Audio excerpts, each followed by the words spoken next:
नमस्कार, आदाब। Crime petrol सतर्क के आज के एपिसोड में मैं अनूप सोनी आप सबका स्वागत करता हूं। कोविड-19 एक ऐसी महामारी है जिसने पूरी दुनिया को अपनी गिरफ्त में ले लिया है और इस गिरफ्त को अपनी जान जोखिम में डालकर ढीला करते हमारे डॉक्टर्स, नर्सेज, सफाई कर्मचारी, पुलिस कर्मचारी, इन सभी को क्राइम पेट्रोल की टीम की तरफ से तहे दिल से धन्यवाद।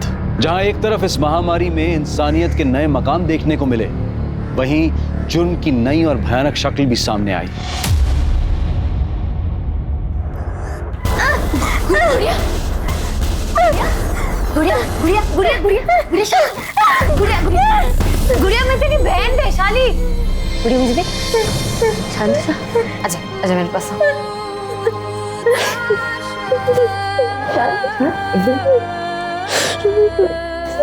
देखना गुड़िया, जिसने भी तेरी हालत की है, तेरे साथ गलत किया, भगवान उसे कभी नहीं छोड़ेंगे, उसे सजा जरूर मिलेगी।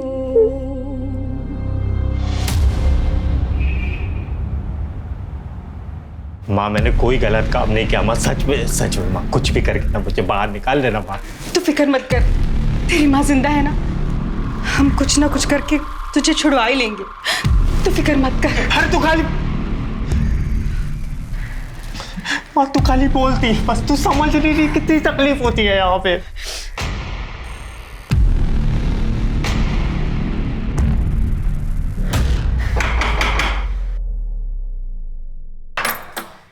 अरे आप? मैं बस यहाँ से गुजर रहा था वैशाली, तो सोचा बस तुमसे हालचाल पूछता चलूं। बाकी सब ठीक है ना घर पे? अरे अरे, ये हमारी छोटी गुड़िया कैसी है? अरे दिखाओ दिखाओ गुड़िया, दिखाओ मुझे गुड़िया, दिखाओ तो सही। अरे लगता है गुस्सा हो गई, इसलिए जवाब नहीं दे रही। जाने दो, बच्ची तो है। अच्छा वैशाली, मैं बस यहाँ पर इसलिए आया हूँ कि अगर तुम्हें किसी भी चीज़ की ज़रूरत हो ना, पैसे की, पानी की, राशन की, तो बिंदास मुझे बोलो, ठीक है? माँ, मैंने मना किया था ना आपको। तेरे मना करने से हम क्या हमारे बेटे को जेल में सड़ने देंगे? तू कुछ भी बोल, हम हमारे बेटे को छुड़वा के रहेंगे। माँ पर है लड़की, बाहर क्या कर रही है तू? मालूम नहीं है क्या जनता कर्फ्यू है? चल घर जा।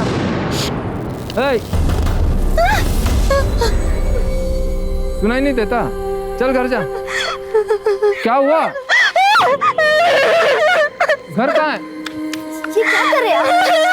बच्ची है वो, उम्र से दिमाग से 5 साल की बच्ची है। हाँ तो उसे घर ले जाओ, जनता कर्फ्यू है, पता है ना। चलो जाओ घर जाओ। शांत हो जा बेटा।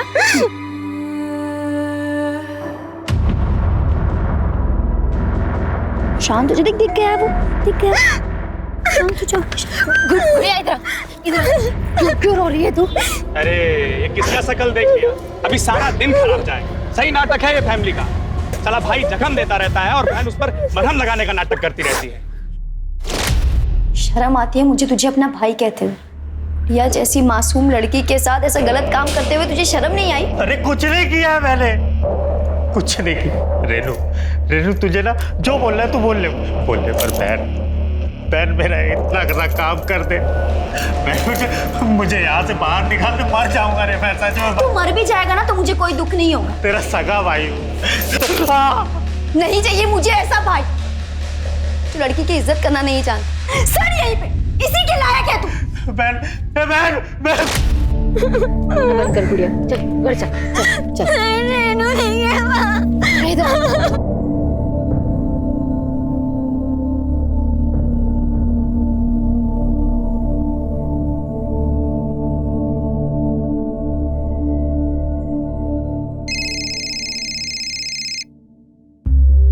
बोल। माँ, कहाँ हो आप? क्यों उस नालायक बेटे के लिए अपनी जान दे रही हो?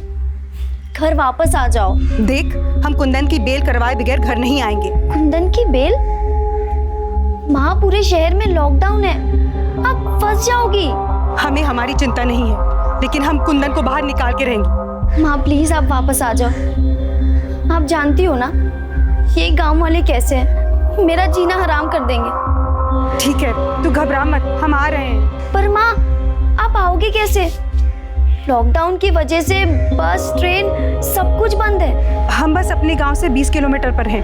पैदल चल के आ जाएंगे, कुछ भी करके घर पहुंच जाएंगे हम। तू चिंता मत कर। हाँ ठीक है।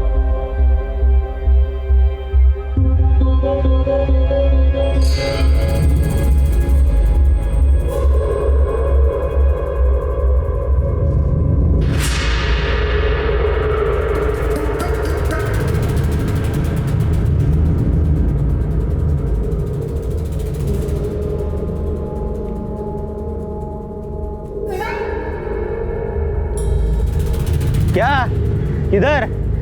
पता नहीं कोरोना बीमारी चल रहा है, ऐसे कोई भी गांव में नहीं घुस सकता। चलो। पर हम विदेश से थोड़ी ना आ रहे हैं, इसी गांव में रहते हैं। 2 दिन शहर गए थे, बस वापस आ रहे हैं। 2 दिन तो क्या, 2 घंटे के लिए भी कोई गांव से बाहर गया ना तो बिना निगेटिव टेस्ट के अंदर नहीं आ सकता। तुम्हें हम फिलहाल क्वारंटाइन सेंटर भेज देते हैं, बाद में जो होगा देखा जाएगा। नहीं, हम घर जाएंगे। अरे ऐसे कैसे घर? रुको।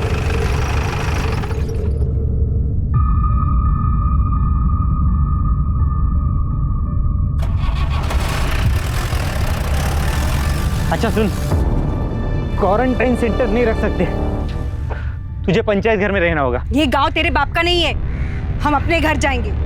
तू या तेरा सरपंच हमें नहीं रोक सकता। क्यों चिल्ला रही है? हाँ चल। हाथ छोड़ो, हम पंचायत घर नहीं जाएंगे। चिल्लाओ मत। हम नहीं जाएंगे। ज्यादा चिल्ला मत। चल। हम नहीं जाएंगे। छोड़ो हमें। अरे चलो। हमें घर जाना है। बोला है ना, चल। हमें घर जाना है। हमें छोड़ दो, हमें घर जाने दो। अरे बोला ना, नहीं जाने दे सकता। सरपंच ने बाहर से किसी भी आने वाले को गांव में लाने से मना किया है। तुझे यही रहना होगा। नहीं, हमें घर जाना है। हमें घर जाना है। कैसे बोला, हमें घर जाना है।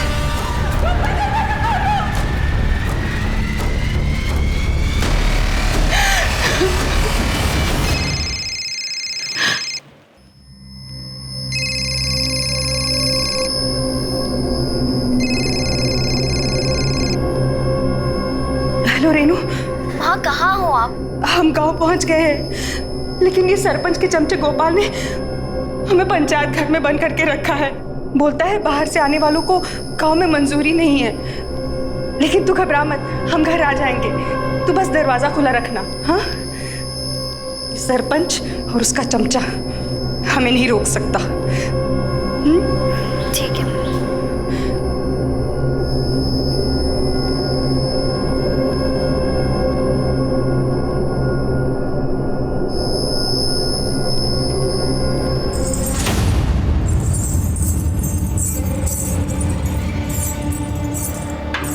हे लड़की, आधी रात को तुझे नाचने का शौक चढ़ा है जब सारी दुनिया सो रही है।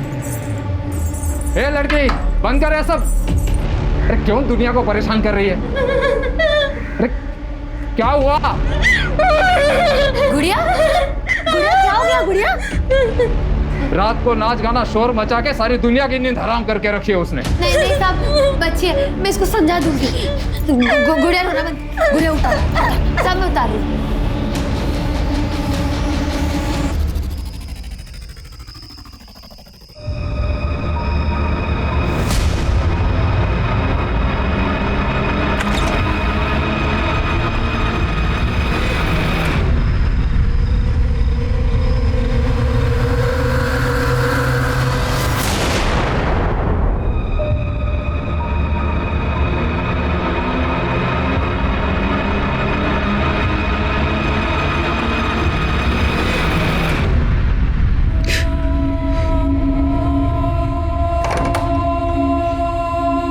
सुधा, सुधा, अरे क्या हुआ?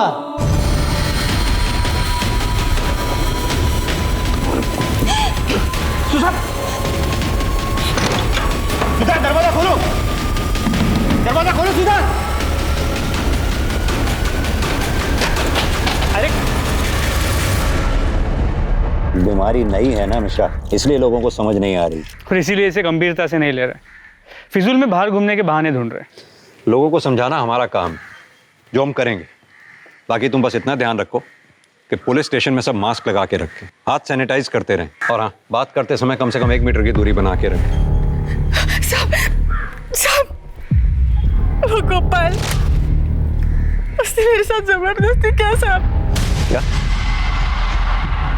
साहब, हम 2 दिन पहले शहर गए थे साहब। कल दिन में लौटे तो सरपंच के चमचे गोपाल ने हमको गांव के बाहर पंचायत घर में रखा। बोला वो क्वारंटाइन सेंटर उधर नहीं रख सकते। फिर रात को आके हमारे साथ जबरदस्ती किया साहब। उसने ये सब सरपंच के कहने पे ही किया साहब। लेकिन सरपंच ऐसा क्यों करवाएगा? साहब, सरपंच बहुत कमीना आदमी है साहब। उसने हमारे पूरे परिवार को बर्बाद कर दिया। पहले हमारे बेटे को फंसाया, उसके बाद हमारे साथ ये जबरदस्ती किया साहब। हम तो उसके पास हाथ जोड़ के मदद मांगने गए थे साहब। साहब, साहब मेरी मदद कीजिए साहब, हमारे बेटे को बचा लीजिए साहब। हम आपके हाथ जोड़ते हैं साहब। उसने कुछ नहीं किया साहब, हमारे बेटे को बचा लीजिए। पूरा गांव तुम्हारे बेटे के खिलाफ है। गुस्से में अगर उसे कोई मार दे तो कोई भरोसा नहीं है, लेकिन हम गांव के सरपंच हैं। हम कुछ कहेंगे तो गांव में किसी के पास भी हिम्मत नहीं है हमारी बात को टाल दे। हम तुम्हारे बेटे को बचा सकते। साहब, साहब मैं आपके पाँव पड़ती हूँ साहब, मेरे बेटे को बचा लीजिए साहब। इसकी क्या जरूरत है? लेकिन बदले में हमें भी तो कुछ मिलना चाहिए ना। ये क्या कर रहे हैं आप? हम तो आपसे मदद मांगने आए थे, लेकिन आप हमारे साथ ये घटिया काम कर रहे हैं। बहुत शरीफ समझते थे आपको, लेकिन आप तो बहुत कमीने निकले। नहीं चाहिए आपकी मदद हमें, हम खुद ही कुछ कर लेंगे। साहब, साहब आप चलो। हमने पंचायत घर के कमरे में गोपाल को बंद करके रखा है साहब। आप फिक्र मत करो। स्मिता मैडम, इन्हें मेडिकल के लिए ले जाओ। मिश्रा, उठा के ले आओ उस गोपाल को। तो अरे खोलो। अरे साहब, लेकिन सुनिए तो। साहब मत मारो साहब। साहब कुछ नहीं किया मैंने, कुछ नहीं किया साहब। मैंने कुछ साहब मैंने इधर खड़ा हो। साहब, बोल। साहब वो हमने कुछ नहीं किया साहब। वो बुढ़िया झूठ बोल रही है साहब। झूठ बोल रही है? गांव में क्वारंटाइन सेंटर होते हुए भी तूने उसे पंचायत घर में बंद कर दिया। पंचायत घर में क्वारंटाइन सेंटर तेरे बाप ने बनवाया? साहब हम उसे क्वारंटाइन सेंटर ही ले जाने वाले थे, लेकिन सरपंच जी ने वहां लेके जाने से मना कर दिया, इसलिए फिर इसे हम पंचायत घर ले गए। साहब झूठ बोलता है? तू उसे पंचायत घर इसलिए ले गया ताकि तू उसका रेप कर सके? साहब आपको हम पर यकीन नहीं है ना, तो आप सरपंच जी से पूछ लीजिए साहब। उनके कहने पर ही इसे पंचायत घर में ले गए थे हम लोग। ये हमने ही कहा था गोपाल से कि सुधा को गांव के बाहर वाले पंचायत घर में रखें। क्यों? क्योंकि आपकी उस पर नजर थी। ये क्या बोल रहे हो आप इंस्पेक्टर? हमने ये सब उसकी भलाई के लिए तो किया था। उसके बेटे ने गांव की एक लड़की के साथ बलात्कार किया है और गांव में उसके साथ कोई बात करने को भी तैयार नहीं है। क्वारंटाइन सेंटर भेजते तो बेकार का बवाल हो जाता, इसलिए हमने उसे पंचायत घर में भेजा। भलाई तो दिखाई दे रही है। आप ही के आदमी ने इसीलिए उस बेचारी का रेप कर दिया। आप बिना उस परिवार को जाने कुछ ज़्यादा ही तरफदारी कर रहे हैं इन लोगों की।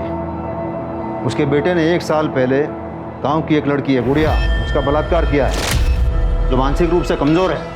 उसका भी इन लोगों ने फ़ायदा उठाया। पूरा गांव उनके खून का प्यासा बन गया था। वैसे तो इस परिवार को कोई भरोसा नहीं है, लेकिन अगर सचमुच सुधा का रेप हुआ है तो वो गांव का कोई भी आदमी कर सकता है। और रही बात गोपाल की, तो हम उसे अच्छी तरह जानते हैं। वो ऐसी हरकत कभी नहीं कर सकता। वैसे तो बहुत कुछ जानते हैं आप, जो नहीं जानते बहुत जल्द हम आपको बताएंगे। किसने क्या किया, कौन क्या कर सकता है, कौन क्या करवा सकता है। अभी आप जा सकते हैं।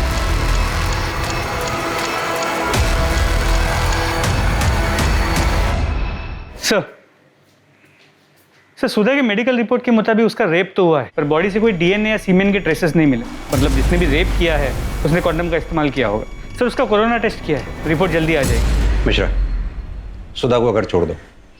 उससे कहो 14 दिन के लिए घर में ही क्वारंटाइन रहे। जी सर।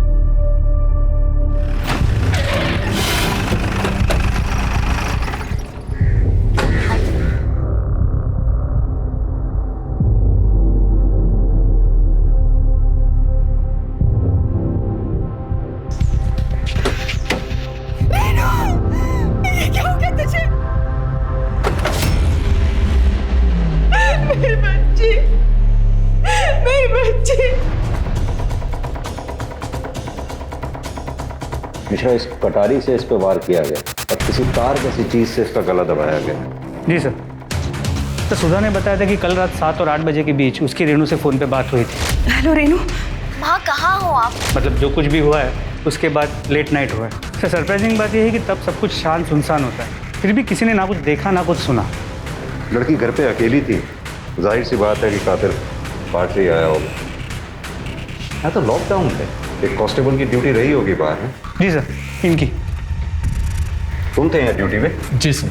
आंख बंद करके ड्यूटी कर रहे थे, जो ना कुछ दिखाई दिया ना कुछ सुनाई दिया। सॉरी सर, पर इलाका बहुत बड़ा है, अकेले सब तरफ ध्यान देना। बहाने मत बनाओ, साफ साफ सो के सो रहे थे। नहीं सर, मैं सो नहीं रहा था। वो सामने वाले घर में एक लड़की रहती है, रात में शोर मचा रही थी, मैं वहाँ चला गया था उसे शांत कराने के लिए। हाँ सर, पर उससे पहले मैंने किसी औरत को देखा था बाहर गली में। मतलब तुम्हें पता था मर्डर हो चुका है यहाँ? नहीं सर, मैं ड्यूटी कर रहा था, तभी देखा कि एक औरत। तुम भी अपना और बच्चों का ध्यान रखना। हाँ, कौन है उधर? घर से बाहर क्यों निकली? पता नहीं कोरोना की बीमारी फैली है। रुक। अच्छा, मैं बाद में फोन करता हूँ। हाँ, बाद में फोन करता हूँ। रुको। भाग गई। पता नहीं कैसे लोग रात को भी चैन से रहने नहीं देते। उसके बाद सर मैं वहाँ वो गुड़िया पैरों में घुंघरू पहन के नाच रही थी, उसे चुप कराने के लिए चला गया था, उसी में बिजी हो गया था सर।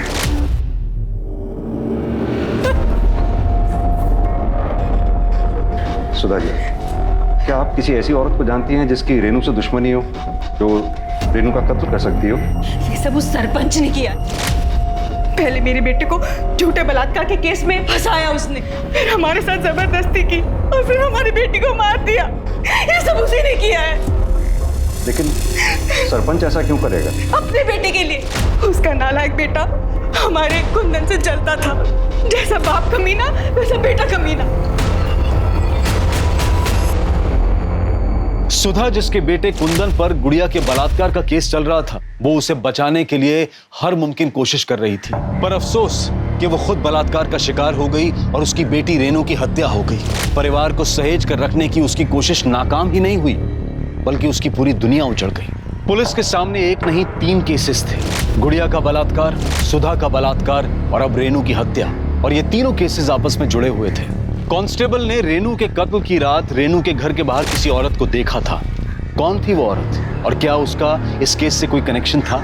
सुधा बार बार सरपंच और उसके बेटे पर इल्जाम लगा रही थी और सरपंच के कहने पर ही उसे गांव के पंचायत घर में क्वारंटाइन किया गया था। लेकिन गुड़िया के परिवार में तो कोई भी पुरुष सदस्य नहीं था, तो फिर सुधा के बलात्कार और रेनू के कत्ल के पीछे का मकसद क्या हो सकता है? क्या सुधा के परिवार के साथ हुए अपराध कुंदन के तथाकथित गुड़िया का बलात्कार करने का बदला थे?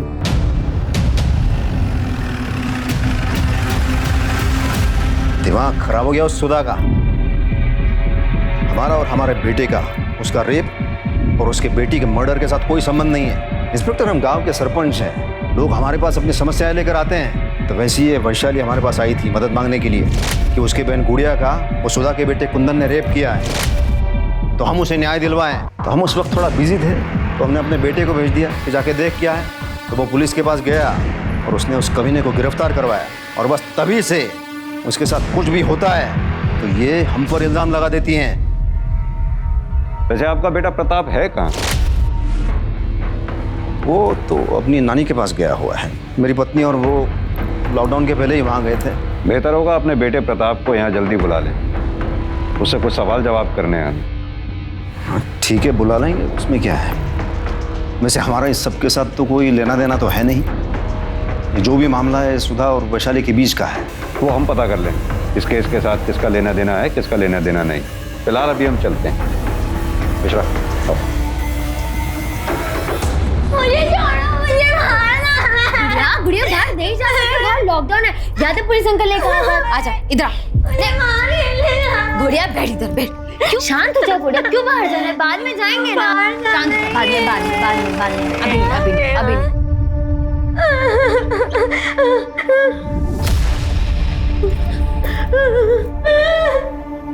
वैशाली, हमें तुमसे कुछ बात करनी थी। सर आप बाहर वेट कीजिए, मैं आती हूँ। Please sir, please. शांत हो जा गुड़िया, शांत। गुड़िया को चॉकलेट चाहिए थी ना। रुक, मैं तेरे लिए लेके आती हूँ। रुक जा। गुड़िया चॉकलेट। शांत हो जा गुड़िया, शांत। अरे मेरी गुड़िया को खिलौने में चाहिए ना, मैं लेके आती हूँ। गुड़िया की डॉल, गुड़िया डॉल। शांत हो जा। गुड़िया, हो ये ब्रेसलेट कितना अच्छा है, किसने दिया? मुझे भी चाहिए, मेरे लिए नहीं लेके आई। मुझे भी नहीं। शांत। ये गुड़िया बचपन से ही ऐसी है या कोई और वजह है? मेरी गुड़िया बचपन से ही ऐसी है, लेकिन माँ बाबूजी ने कभी उसे बोझ नहीं समझा। 10 साल पहले वो गुजर गए, लेकिन उनके जाने के बाद मैंने हर कोशिश की कि मैं गुड़िया को कैसे खुश रख सकूं, और मैं उसे खुश रखती भी थी। लेकिन जब से उसके साथ जबरदस्ती हुई है सर, वो आदमी को लेके डर जाती है, चिल्लाने लगती है। वैशाली, तुम्हें पता होगा कुंदन की बहन रेनू का मर्डर हो गया। जी सर। हमारे कांस्टेबल ने बताया कि कल रात जब वो गुड़िया को शांत रहने के लिए बोलने आया, तब तुम काफी देर बाद उसके पास पहुंची थी। कहाँ थी कल? आप कहना क्या चाहते हैं कि मैंने रेनू का मर्डर किया? हो भी सकता है, क्योंकि कुंदन पे तुम्हारे बहन का बलात्कार करने का आरोप है। बदले में तुमने रेनू का मर्डर कर दिया। हमारे कांस्टेबल का कहना है कि उसने कल रात रेनू के घर के बाहर किसी औरत की परछाई देखी थी। सही कह रहे हैं आप। बदला लेने के लिए मार सकती थी, लेकिन रेनू को नहीं, उसके भाई कुंदन को। रेनू तो बहुत अच्छी थी, मेरी गुड़िया का मुझसे ज्यादा ख्याल रखती थी, उससे बहुत प्यार करती थी। ओम मंगलम भगवान विष्णु मंगलम कन्वध्वजा मंगलम तुल्यकाक्षाय स्वाहा सुधा नमोस्तुते। फूल डालिए सब लोग, माता जी आप भी डालिए फूल। पंडित जी की दक्षिणा दीजिए। और मैं कब से ढूंढ रही हूँ। अरे ये घर ही आने वाली, पर आज इसकी गुड्डी और गुड़िया का शादी था, पर इसलिए रोक लिया। बधाई तो दे इसको। मैंने कभी नहीं सोचा था कि उस परिवार में ऐसा राक्षस निकलेगा जो मेरी गुड़िया के साथ ऐसा गलत कर सकता है। जिस किसी ने भी ये सब किया है ना, उस तक हम जल्द से जल्द पहुंचकर सख्त से सख्त सजा दिलवाने की कोशिश करें। सर, गोपाल को बहुत तोड़ा, लेकिन वो अब भी यही कह रहा है कि उसने सुधा का रेप नहीं किया। लेकिन सुधा का रेप तो हुआ है, साबित भी हो चुका है। अब देखना यह है कि गोपाल को टूटने में टाइम कितना लगता है। और हाँ सर, रेनू की पोस्टमार्टम रिपोर्ट और मोबाइल लोकेशन डिटेल्स आ गई। पोस्टमार्टम रिपोर्ट के मुताबिक उसकी मौत रात 1 और 3 के बीच गला घोटने की वजह से हुई। पहले उस पर कटार जैसी किसी तेज धार वाली चीज से वार किया गया और उसके बाद तार जैसी किसी चीज से उसका गला घोटा गया था। मोबाइल रिकॉर्ड्स में कुछ खास नहीं मिला है। एक बात समझ में नहीं आई, कातिल के पास अगर कटार थी तो उसने कटार से रेनू का कत्ल क्यों नहीं किया? अलग से गला दबाने के लिए तार का इस्तेमाल क्यों किया? सर, ये हो सकता है कि रेनू ने अपने आप को बचाने के लिए हाथापाई की हो और इस दौरान उससे कटार छीन ली हो। लेकिन रेनू की बॉडी पे हमें स्ट्रगल के मार्क्स नहीं मिले हैं, उसके नाखून तक साफ। रेनू के घर से जो कटार मिली थी उस पर किसी की उंगलियों के निशान मिले? नहीं सर, क्लीन है। मतलब साफ है कि किसी ने जानबूझकर निशान मिटाए।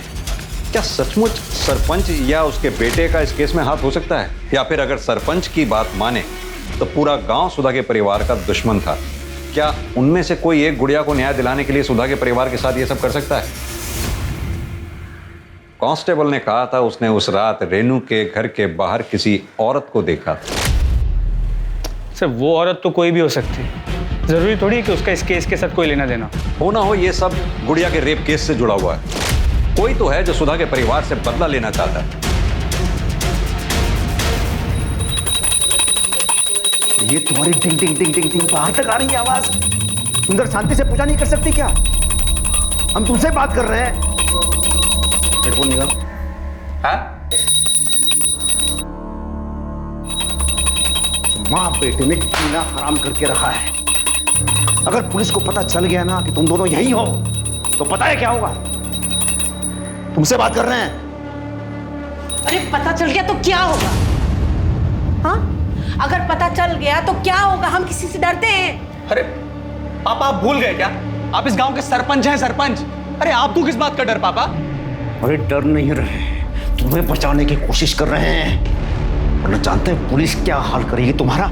अरे वो क्या करेंगे और कैसे करेंगे जब कोई साबित ही नहीं कर सकता कि हमने कुछ किया है तो? अरे ज्यादा जबान चलाने की जरूरत नहीं है। जितना हम बोल रहे हैं उतना ही करो। घर के अंदर चुपचाप रहो, समझे? तुझे पता है ना, वो सिर्फ उम्र में बड़ी है, दिमाग उसका अभी 5 साल का है। तुझे जरा भी शर्म नहीं आई उसके साथ ये सब करते हुए? सर मैं सच बोल रहा हूँ सर, मैंने कुछ नहीं किया। मैंने फाइल पढ़ी है तेरे केस की। गुड़िया के साथ जब रेप हुआ, तेरे मोबाइल की लोकेशन उस समय घर पे ही थी। सर मैं नहीं था घर में, मेरा फोन घर में था। सर मैं तो मार्केट गया हुआ था कुछ सामान लेने के लिए, फिर उसके बाद वहां से मैं अपने दोस्तों के पास चला गया सर। अबे तू क्या ये औरतों वाले काम करने लग गया? अच्छा मैं औरत, मैं घर में नहीं रहता क्या? खाना नहीं खाता क्या? सामान लेके आ गया इसका मतलब मैं औरत? अरे तुम जैसे मर्दों के चक्कर में ना घर में कलेश होते हैं। अच्छा अच्छा ठीक है, जो भी करना है कर ले। चल आजा, कैरम खेलने चलते। चल चल बैठ बैठ। नहीं अभी नहीं यार, फिर माँ चिल्लाने लगी, तुझे पता तो है सब। अरे काकी तुझे वापस आने नहीं देगी, बाद में सामान लेके जाएंगे। चल आजा आजा बैठ। चल। तू भी ना मानता नहीं है सच में, तेरा कैरम ना हो गया, पता नहीं क्या हो गया। ये भी तो हो सकता है तूने पहले गुड़िया का रेप किया, उसके बाद जानबूझकर बाजार गया सामान लेने के लिए ताकि किसी को तुझ पे शक ना हो। सर मैंने कुछ भी नहीं किया, मैं विवेक के घर में था। आप चाहो तो विवेक से पूछ लो सर, बुला के सच बोल रहा हूँ। कुंदन सच बोल रहा है साहब, उस दिन मेरे साथ ही था। ये बात आपसे पहले वाले जो अफसर है ना, उनको भी बताई थी मैंने। लेकिन वो सरपंच का बेटा प्रताप, वो तो कुंदन के पीछे ही पड़ गया, जैसे कि उसने ही गुड़िया का रेप किया हो। प्रताप ऐसा क्यों करेगा? क्योंकि वो कुंदन से चिढ़ता था साहब। 1-2 बार दोनों में झगड़े भी हुए थे। गांव में सारे लोग प्रताप से डरते हैं साहब, क्योंकि उसका बाप है ना सरपंच है, ऊपर तक पहुंचे उसकी। लेकिन कुंदन प्रताप से नहीं डरता था साहब, वो उल्टा जवाब देता था उनको। अबे विवेक, ये तुम्हारा बाइक है ना यार? एक राउंड दो ना, देखें कैसा चलता है यार ये। हाँ यार प्रताप, अभी पेट्रोल नहीं है, घर पे भी जाना है, बाद में ले लेना ना तू। अबे हम तुम्हें रोक रहे हैं क्या? मना कर रहे हैं क्या घर पे जाने के लिए? कमाल कर, तो लाओ चाबी दो हमको। अरे भाई दे, एक ही राउंड तो मांग रहे हैं, तो क्या हुआ भाई? हाँ समझ में नहीं आता क्या? मना कर रहा है ना, खाली है ऊपर वाला। तू है कौन बे? जानता नहीं है कौन है हम? मैं तो जानता हूँ बेटा, आज मैं तेरे को संभाल इसको, नहीं तो देख क्या करूंगा मैं। बात करते तू आग किसको दिखा रहा है? हाँ चल चल निकल यार तू भी ना चल चल। प्रताप हमेशा कुंदन से लड़ने का बहाना ढूंढता था साहब। जिस दिन गुड़िया का रेप हुआ, उसके बाद तो कुंदन के पीछे हाथ धोकर ही पड़ गया, जैसे कि उसने ही गुड़िया का रेप किया हो। तुम ये बात यकीन के साथ कह सकते हो कि गुड़िया का रेप कुंदन ने नहीं किया? अभी वो मुझे तो पता नहीं साहब, मुझे तो वो मार्केट में मिला था। उसके पहले उसने क्या किया मुझे क्या पता सर। सर पॉसिबल है कि कुंदन ने मार्केट जाने से पहले गुड़िया का रेप किया है। हो सकता है मिश्रा। मिश्रा, ये सुधा के रेप केस में कोई नया क्लू मिला क्या? सर अब तक कुछ नहीं। ये सुधा का रेप जिसने किया है, मुझे लगता है शायद उसी ने रेणु का मर्डर भी किया। सर गोपाल सरपंच और उसके बेटे की मोबाइल लोकेशन चेक की, किसी की भी लोकेशन रेणु के घर के पास की नहीं थी। एक काम करो, जिस रात सुधा का रेप हुआ, उस रात पंचायत घर के आसपास कितने लोगों का मोबाइल एक्टिव था, या कितने लोग उस एरिया में थे, पता करो। शायद उसी से हमारे कुछ हाथ लगे। जी सर।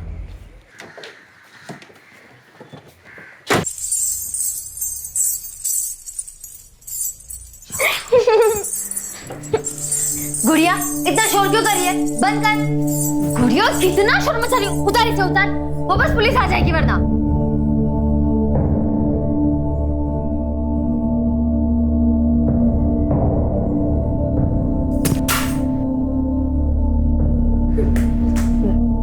गुड़िया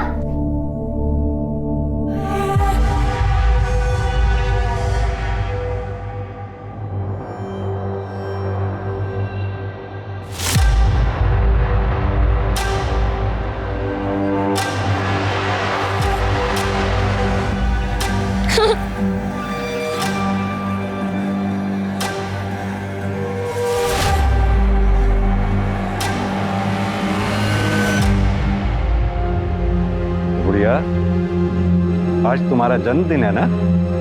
देखो हम तुम्हारे लिए क्या लाए। केक तुम्हारे ही लिए है, लो लो, घबराओ नहीं। तो एक काम करते हैं, मैं यहाँ रख देता हूँ, अब यहाँ से ले लो, नहीं तो बिल्ली ले जाएगी।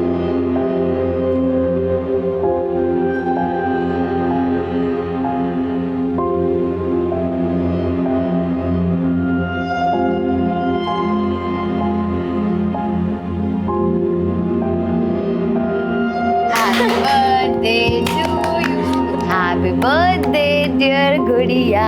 Happy birthday.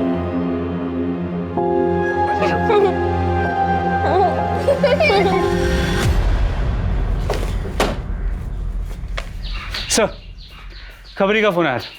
सरपंच ने हमसे झूठ कहा है। प्रताप और उसकी माँ घर में ही छुपे हुए हैं। मिश्रा, एक काम करो, जितनी जल्दी हो सके सरपंच के घर का सर्च वारंट निकलवाओ। सर,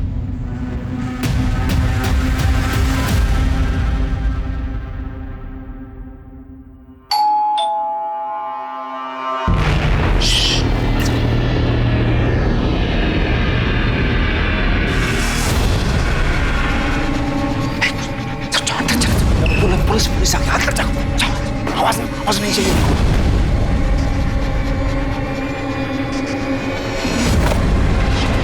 क्या आप फिर से? मिश्रा, घर का चप्पा चप्पा छान मारो। इंस्पेक्टर, आप हमारे घर में ऐसे नहीं घुस सकते।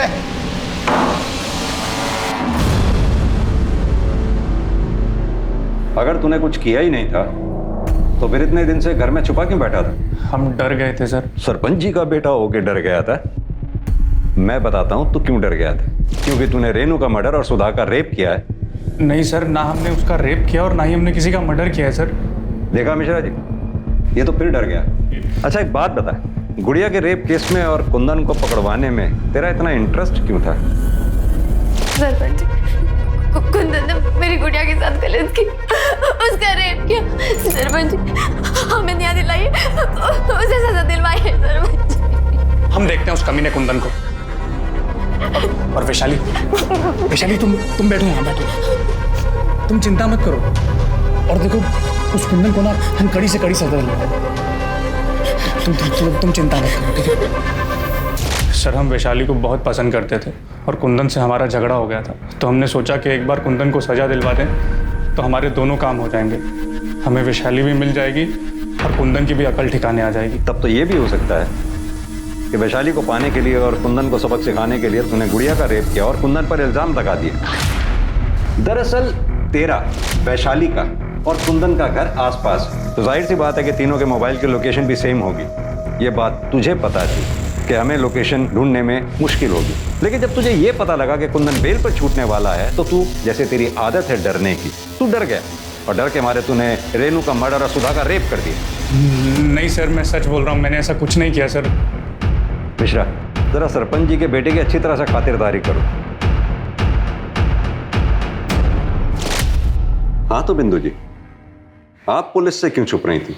अपने बेटे की वजह से। बेटे की वजह से या अपनी वजह से? जिस रात रेनू का कत्ल हुआ, हमारे कांस्टेबल ने वहां से किसी औरत को भागते हुए देखा था। कहीं वो आप तो नहीं थी? ये आप क्या कह रहे हैं? हमें क्यों फंसा रहे हैं? हमने कुछ नहीं किया है। तो फिर किसने किया वो बताइए। नहीं बताएंगे यार। मिश्रा, इनके बारे में पूरी जानकारी निकालो, कॉल रिकॉर्ड्स, मोबाइल लोकेशन, सब। बिंदु, घबराओ मत, हमने अपने वकील से बेल के लिए बात कर ली है। वो बेल ऑर्डर लेके जल्दी से आता ही होगा। अंदर किधर? बाहर रुको। जानते नहीं कि हम सरपंच हैं, हमारी पत्नी है वो। तो क्या हुआ? चलो बाहर बाहर। एक कुमार, आने दो। ये क्या, मेरी पत्नी है ये? अपनी पत्नी और बच्चे के लिए इतना परेशान हो रहे हैं? उस औरत के बारे में सोचा आपने जिसका बेटा जेल में, बेटी का मर्डर हो गया, उसके खुद के साथ बलात्कार हो गया, उस पर क्या बीत रही होगी?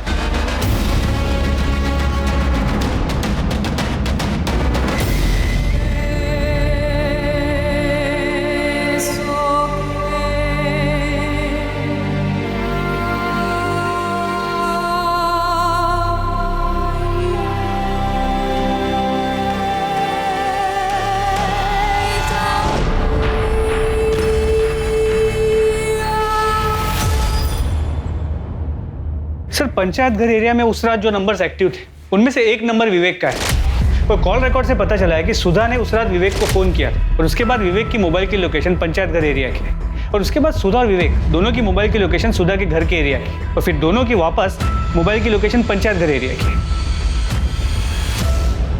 तूने हमें पहले क्यों नहीं बताया? जिस रात सुधा जी का रेप हुआ था तू पंचायत घर भी गया था? साहब, आपने पूछा ही नहीं था। वैसे भी काकी ने बुलाया था इसलिए मैं वहाँ पे गया था। हमने पूछा नहीं। हमने नहीं पूछा तो शायद इसलिए तुमने भी हमें नहीं बताया कि बाद में तुम दोनों मिलकर तुम्हारे घर गए थे। क्यों गए थे? तुम्हारी बेटी रेनू का मर्डर करने? नहीं साहब, हम घर गए थे क्योंकि हम घर जाना चाहते थे।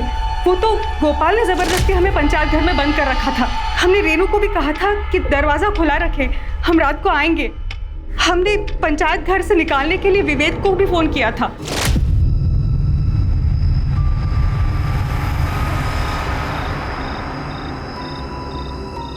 देखना सब ठीक हो जाएगा, हमने बात कर ली है। कुंदन को बेल भी मिल जाएगी और वो बरी भी हो जाएगा। ए, कौन है उधर? घर से बाहर क्यों निकली? पता नहीं कोरोना फैला हुआ है। ए, रुक। हमें तो ये बात जीने नहीं दे रही कि हम कांस्टेबल के डर से वहां से भागे क्यों। पुलिस के दो चार डंडे ही खा लेते, कम से कम हमारी बेटी तो हमारे साथ होती। तुम्हारे मोबाइल की लोकेशन साफ साफ ये बताती है कि तुम दोनों पंचायत घर में काफी देर तक थे। ऐसा नहीं है साहब, विवेक तो हमें पंचायत घर में बंद करके चला गया था। काकी एकदम सही कह रहे हैं। नहीं, काकी और तुम दोनों झूठ बोल रहे हो। तुम दोनों पंचायत घर में काफी देर तक रुके थे, जहां तुमने शारीरिक संबंध बनाए, जैसे तुमने रेप का नाम दिया। किस लिए? सरपंच को फंसाने के लिए, क्योंकि आपको यह लगता था कि सरपंच आपके बेटे कुंदन को फंसाना चाहता है, इसलिए उसके बेटे प्रताप को फंसाने के लिए आपने अपने बेटे का मर्डर तक कर दिया। साहब आप ये क्या बोल रहे हैं साहब? मिश्रा, इन दोनों को अंदर डालो। खुद सच उगलते हैं तो ठीक है, वरना इनसे सच उगलवाओ। साहब ऐसा कुछ भी नहीं है साहब। सर मैंने पता किया, रेनू नहीं चाहती थी कि कुंदन को बेल मिले, और इस बात को लेकर माँ बेटी में अक्सर झगड़े होते। आप अपने नालायक बेटे के बारे में सोच रही हो, आप क्यों उसकी बेल करवा रही हो? कमाल की बात है मिश्रा, बेटे को बेल दिलाने के लिए बेटी की बलि चढ़ा दी। अब तो मुझे लगने लगा है कि कहीं कुंदन ने ये सब किया हो, तभी उसकी माँ उसे।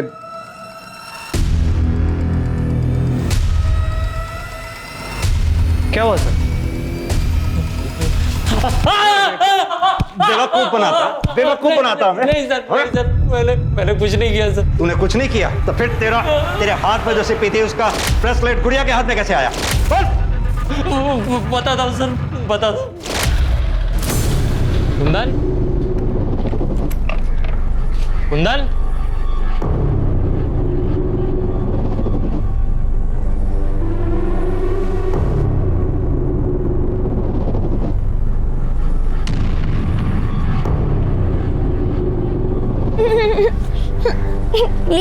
इसे से खेलिए।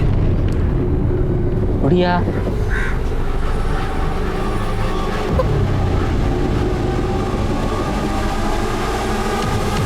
बढ़िया, बढ़िया।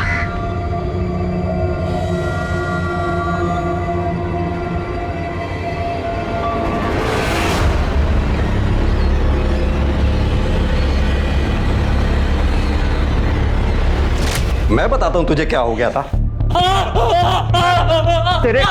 तेरे अंदर का राक्षस बाहर आ गया था।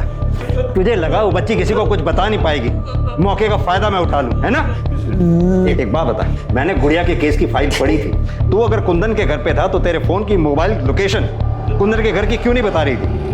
बोल। क्योंकि सर मैं कुंदन को बहुत देर से फोन लगा रहा था सर। कैरम खेलने का प्लान पहले से ही था हमारा, तो उसको बुलाने के चक्कर में मैं अपना मोबाइल घर पे ही भूल गया सर।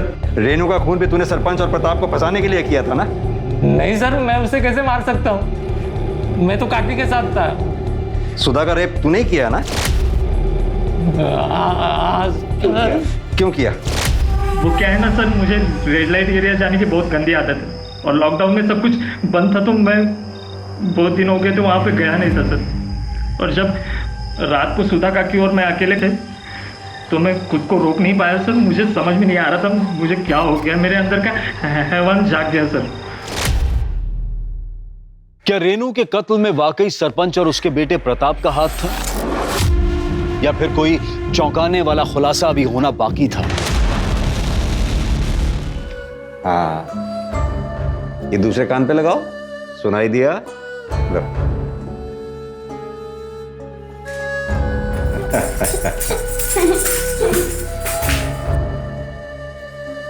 लगता है इसे ये शौक मेरे माँ बाबूजी से मिला है। मतलब? मेरे बाबूजी एक तारा बजाते थे और माँ नाचती थी। ये उनकी तरह संगीत में बहुत आगे जाती। इसके लिए हमने एक एनजीओ से भी बात की जो उसका ध्यान रखेंगे। पता नहीं इस मासूम ने किसका क्या बिगाड़ा था तो इसके साथ ये सब हो गया। आज तक इसने मुझे भी नहीं बताया कि ये सब किसने किया। गुड़िया क्या हो गया? किसने किया गुड़िया? बता किसने किया? किसने किया? जिन लोगों पर हमने विश्वास किया उन लोगों ने हमारे साथ ये सब किया। गुड़िया तो कुंदन को अपना भाई मानती थी और उसने मेरी गुड़िया के साथ ऐसा गलत काम किया। नहीं वैशाली, गुड़िया के साथ जिसने दुष्कर्म किया वो कुंदन नहीं, बल्कि कुंदन का दोस्त विवेक है। वो हमारी गिरफ्त में है, उसने कबूल किया है ये बात।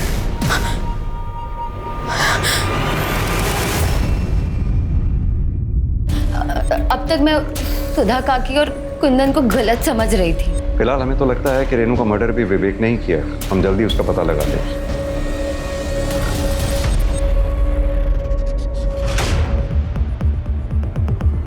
तार जैसी किसी चीज से उसका गला घोटा गया।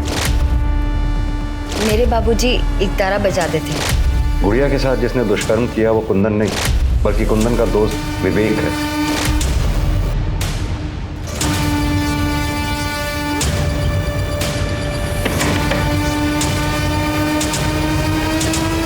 वैशाली, तुम्हारे पापा जो एक तारा बजाते थे हमें वो देखना है।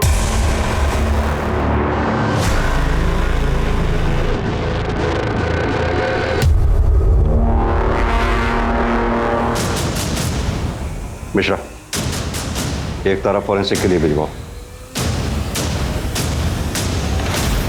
हाँ तो वैशाली, तुम्हारे बाबा जो एक तारा बजाया करते थे उसके तार पे से जो हमें ब्लड ट्रेसेस मिले थे, जिसमें साफ साफ लिखा है कि वो ब्लड ट्रेसेस किसके थे। अब छुपाने से कोई फायदा नहीं है। मुझे पता चला क्या कुंदन की बेल हो रही है? कुंदन का बेल होकर उसी रात घर आने वाला था। मैंने तभी सोच लिया था उसे जान से मार दूंगी। माँ,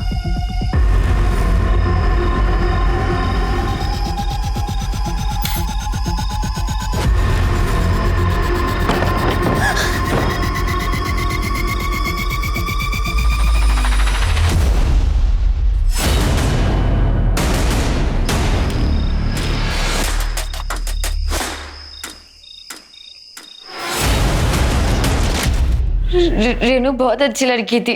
लेकिन अब दुखी होने से कोई फायदा नहीं। गुड़िया का ध्यान तो तुम नहीं रख पाई, हम रखेंगे उसका ध्यान। स्मिता जी चलो।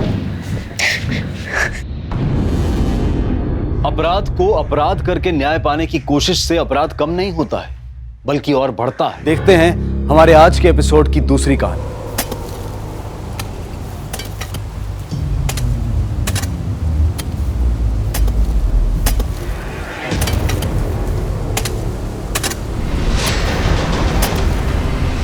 रिजवान,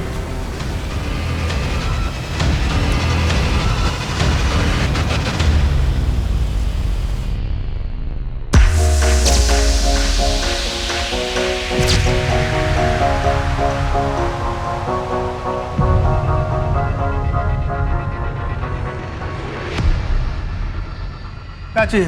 अंदर नहीं जा सकते। वो मुझे यहाँ के ओनर से मिलना था। अच्छा, पर वो तो कोल्हापुर गया।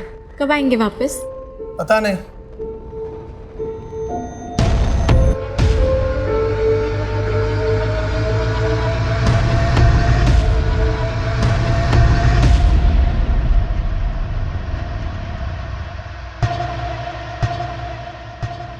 Thank you.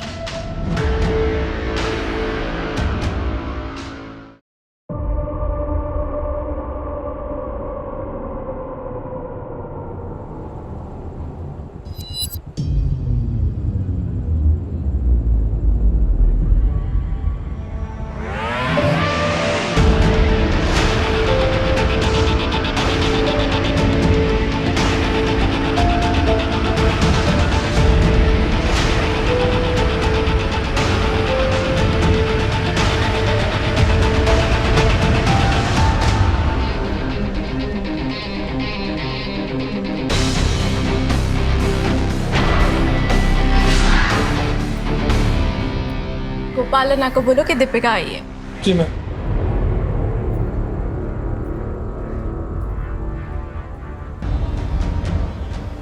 चलो, गोपालन ने बुलाया अंदर।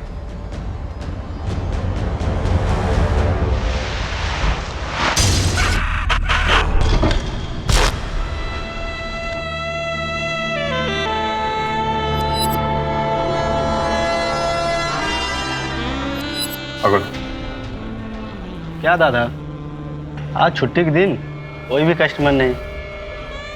पहले ऐसा नहीं था रे। जब दीपिका सर्व करती थी ना, टेबल पे वेटिंग होता था।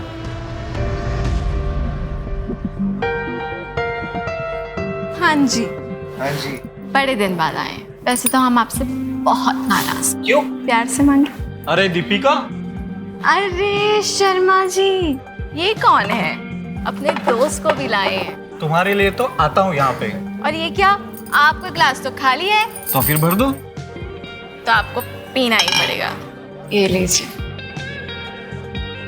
जॉनी, टेबल नंबर 2 पे 2 रिपीट। फिर अचानक उसने बाहर आना बंद कर दिया। धीरे धीरे उसके जितने चाहने वाले थे वो उन्होंने भी आना बंद कर दिया। पता नहीं कहाँ गायब हो गई थी। गायब? क्या मतलब गायब? मतलब सब सामान वामान फोन वोन सब यहीं छोड़ के गायब हो गई। तो कोई उसको पूछने नहीं आया, घर वाले या कोई?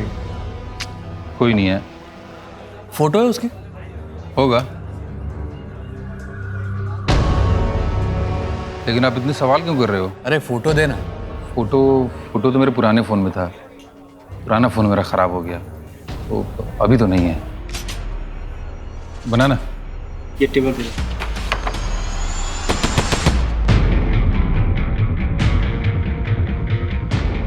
ऐसा भी तो हो सकता है कि उसने वो काम छोड़ दिया हो और नई जिंदगी की शुरुआत की हो। सर लेकिन अगर उसके साथ कुछ गलत हुआ होगा तो? हाँ, लेकिन किसी ने मिसिंग रिपोर्ट भी तो नहीं लिखवाई है। अगर उसका कोई हमदर्द होता तो कंप्लेन जरूर करता। देखो, वैसे भी हमारे पास बहुत सारे केसेस हैं। तुम खाली समय में इस लड़की के केस पे काम करोगे, ओके? यस। और कोई भी डेवलपमेंट हो तो इन्फॉर्म करना। यस। नमस्कार, आदाब। क्राइम पेट्रोल सतर्क के आज के इस एपिसोड में मैं अनूप सोनी आप सबका स्वागत करता हूं। मुंबई, सपनों की नगरी। लाखों लोग इस शहर में अपने सपनों को पूरा करने के लिए आते हैं, इस भीड़ का हिस्सा बन जाते हैं। उनमें से कुछ सफल हो जाते हैं, लेकिन कुछ इस भीड़ में ही खो जाते हैं। इस शहर में न जाने कितने ही लोग आते हैं जिनके पीछे शायद कोई रोने वाला भी नहीं होता। यहां किसी को किसी से कोई मतलब नहीं। ऐसे में एक कांस्टेबल गणेश केड़ेकर ने बार में काम करने वाली एक लड़की के गायब होने के बारे में सुना। गणेश को इंट्यूशन हुआ कि दीपिका के बारे में कुछ तो है जो सही नहीं लग रहा है। गणेश ने इस मामले को इन्वेस्टिगेट करने के बारे में सोचा, ये जाने बिना कि ये मामला न जाने कितने ही जघन्य अपराधों से पर्दा उठाने वाला था।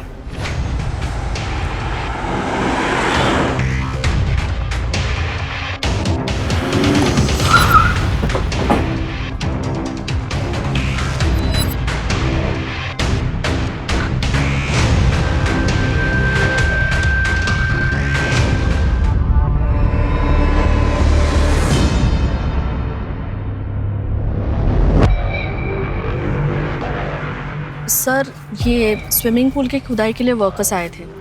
मेरे कॉन्ट्रैक्टर ने मुझे फ़ोन किया और मैं यहाँ पे चली आई। सर 2 कंकाल है और 2 डिकम्पोज बॉडी है। ज़्यादा टाइम नहीं वैसे दफनाए हुए। एक काम करो, आसपास का एरिया भी खुदवाओ, शायद कुछ मिल जाए। जी सर। मैडम, ये प्रॉपर्टी आपकी है?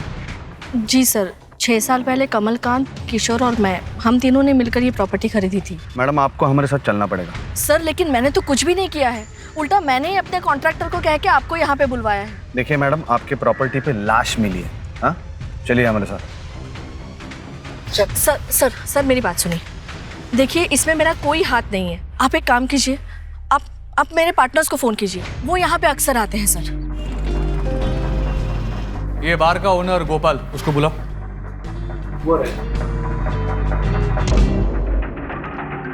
जी, मैं गोपाल कृष्ण। यहाँ पर एक लड़की काम करती थी, दीपिका। हमें पता चला है कि वो यहाँ से गायब हुई। पता चला?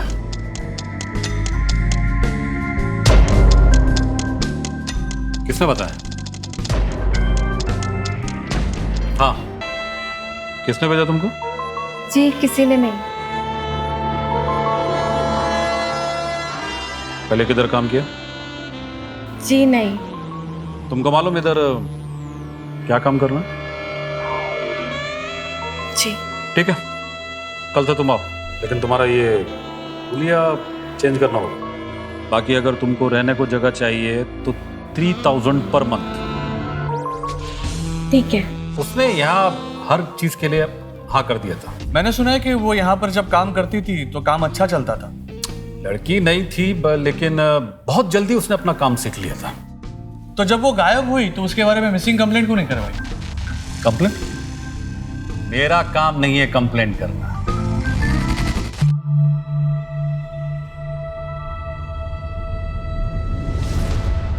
ये लो दवाई, इसे खाने में मिला देना, बस सब ठीक हो जाएगा। इससे पापा गुस्सा करने छोड़ देंगे? बिल्कुल। पैसे लाए हो?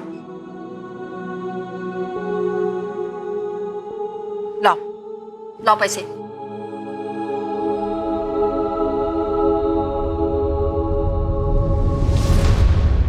बस 80 रुपया। लेकिन इतने ही है बस। ये तो कम है, जाओ लेकर आओ, तब दवाई मिलेगी।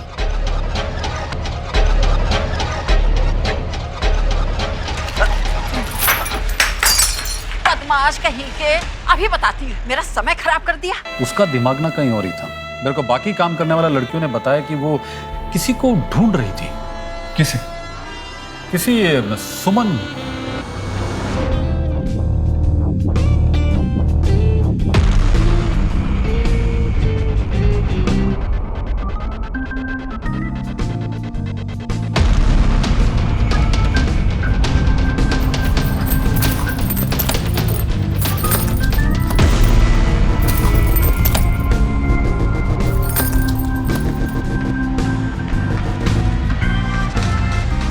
ये क्या कर रही थी? आने दे अन्ना को। ऐसा कुछ नहीं है जैस्मीन, प्लीज अन्ना को कुछ नहीं बताना। तो बता, ये क्या कर रही थी? मैं बस ये देख रही थी कि हाँ सुमन नाम की कोई लड़की काम करती थी या नहीं। क्यों? जैस्मीन देख, सुमन यहाँ थी ना, मेरा उससे मिलना बहुत जरूरी है। ये सुमन कौन है? अभी ये सब मेरे को नहीं पता। तो कोई सुमन थी जो यहाँ पर काम किया करती थी? अरे साहब, ये सुमन, चंपा, चमेली, इन लोग का असली नाम थोड़ी होता है। ये तो जैसा कस्टमर वैसा नाम। सुमन के फैमिली के बारे में कोई डिटेल पता चल सकती है? वो कहाँ रहती थी, किसके साथ रहती थी? कुछ तो रिकॉर्ड में होगा ना? साहब, ये गवर्नमेंट जॉब नहीं जिसके लिए TDS या PPF मिलता हो, जो लड़कियों का रिकॉर्ड रखना पड़े। यहाँ तो लड़कियाँ आती, काम करती, चली जाती। सुमन का फोटो या नंबर है? अभी यहाँ पे सभी काम करने वाले लड़कियों को हम लोग फोन देते हैं। दीपिका को भी दिया था, लेकिन वो जाने से पहले अपना फोन यहाँ पे छोड़ के गई। वाह, मतलब फोन भी यहाँ पर छोड़ के गई? अभी कोई लड़की उसको यूज कर रही होगी। अब देखिए साहब, मेरा धंधे का टाइम हो रहा है, तो उसके बारे में कुछ पता चलेगा तो मैं बताता है। एक मिनट, दीपिका का नंबर दो। मैं बाद में देख के बताता है साहब। दीपिका का नंबर दो। बाद में देख के बता। दीपिका का नंबर। एक लड़की अचानक काम पर आना बंद कर देती है, कोई उसके बारे में नहीं जानता, और जब एक कांस्टेबल उसके बारे में पूछताछ करता है तो पता चलता है कि वो सुमन नाम की किसी लड़की को ढूंढ रही थी। कौन थी ये सुमन, और दीपिका उसे क्यों ढूंढ रही थी? क्या दीपिका सुमन की वजह से गायब हुई थी?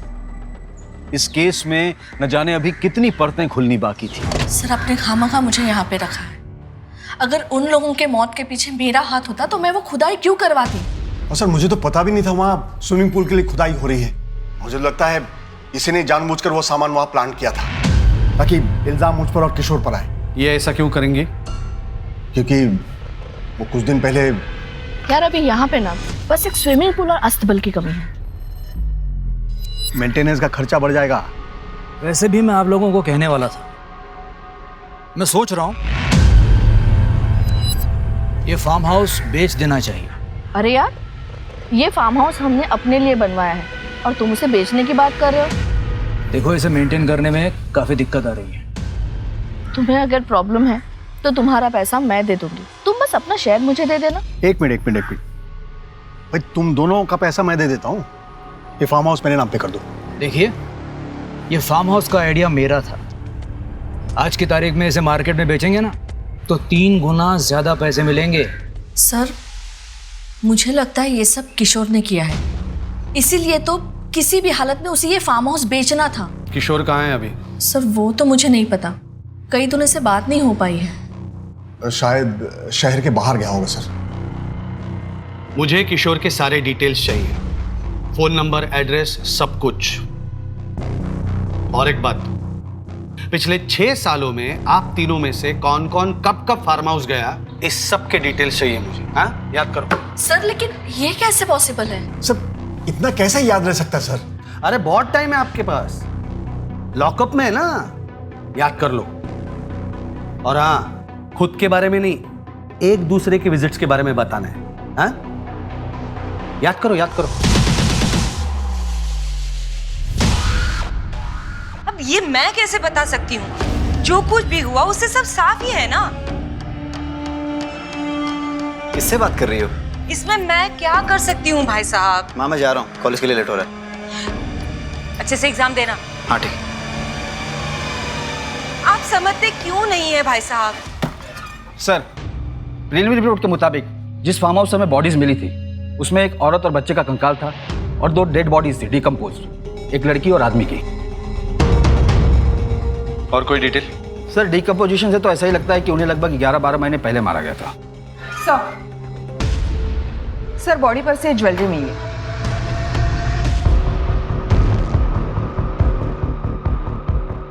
ज्वेलरी चोरी नहीं हुई है, इसका मतलब मरने का कारण चोरी तो नहीं हो सकता। एक काम करो, 1 साल पहले की ये सारी लड़कियों की मिसिंग रिपोर्ट निकालो। Right sir. विक्रम, फॉरेंसिक वालों को बोलो कि फेस रिकंस्ट्रक्शन करें, मैं कोई भी चांस नहीं लेना चाहता। जी सर। अच्छा, तुम लोग आ गए? पैसे लाए हो?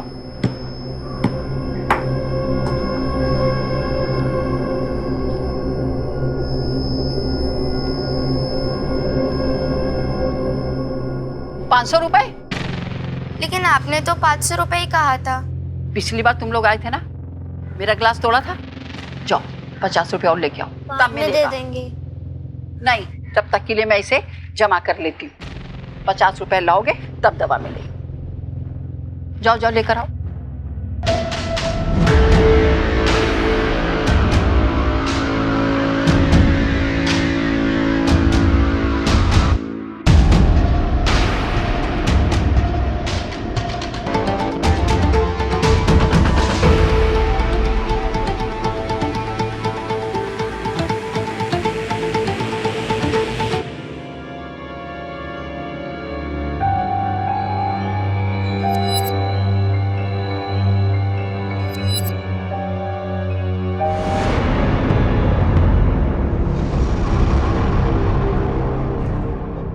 क्या साहब, गोपाल अन्ना को मालूम चला कि मैं अब भी आपसे मिलता हूँ? मेरी तो नौकरी गई। सूर्या नेक काम कर रहा है, तो हिम्मत रख और मेरा साथ दे। साहब, एक लड़का आता था दीपिका को रोज बार में लेने और छोड़ने। दीपिका का बॉयफ्रेंड था वो? हो भी सकता है साहब। मैंने एक दिन दीपिका को देखा एक लड़के से लड़ते हुए, बहुत गुस्से में थी। उसके 2 बॉयफ्रेंड थे? साहब, बॉम्बे की हवा का तो पता ही है आपको, हो भी सकता है। इन दोनों का स्केच बनवा सकता है तू? बनवा तो सकता हूँ, लेकिन साहब बहुत टाइम हो गया अभी। नहीं, कोशिश करना।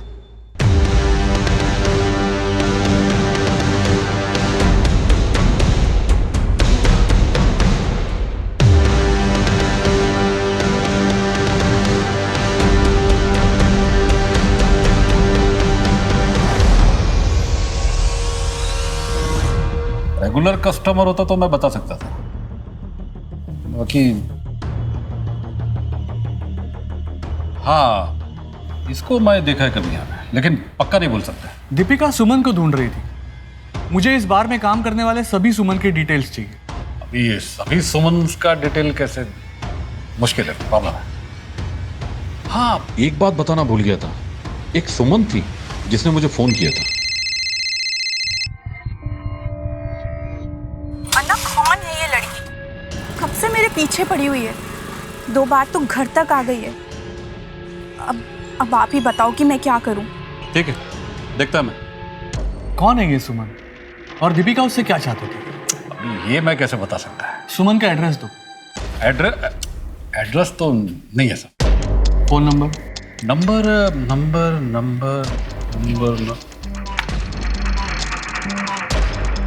लो, जितना टाइम लेना है लो, मेरे पास बहुत टाइम है।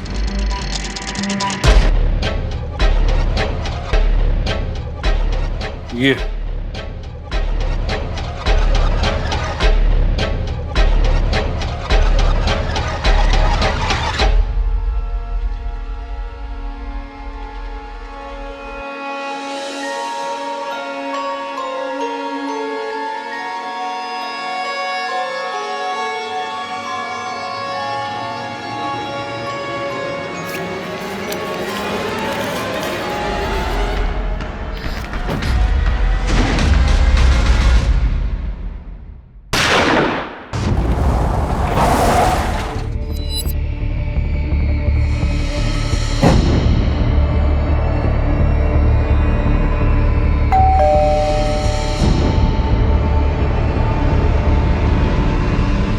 अन्ना, कौन है ये लड़की?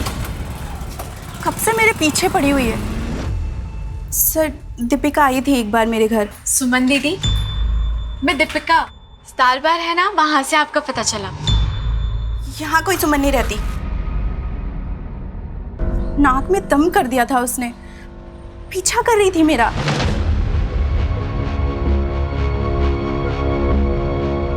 तुम मेरा पीछा क्यों कर रही हो? जाओ यहाँ से। यहाँ मैं मेरी पुरानी जिंदगी छोड़कर मेरे पति के साथ रह रही हूँ, और यहाँ किसी को भी मेरे बार के काम के बारे में कुछ नहीं पता।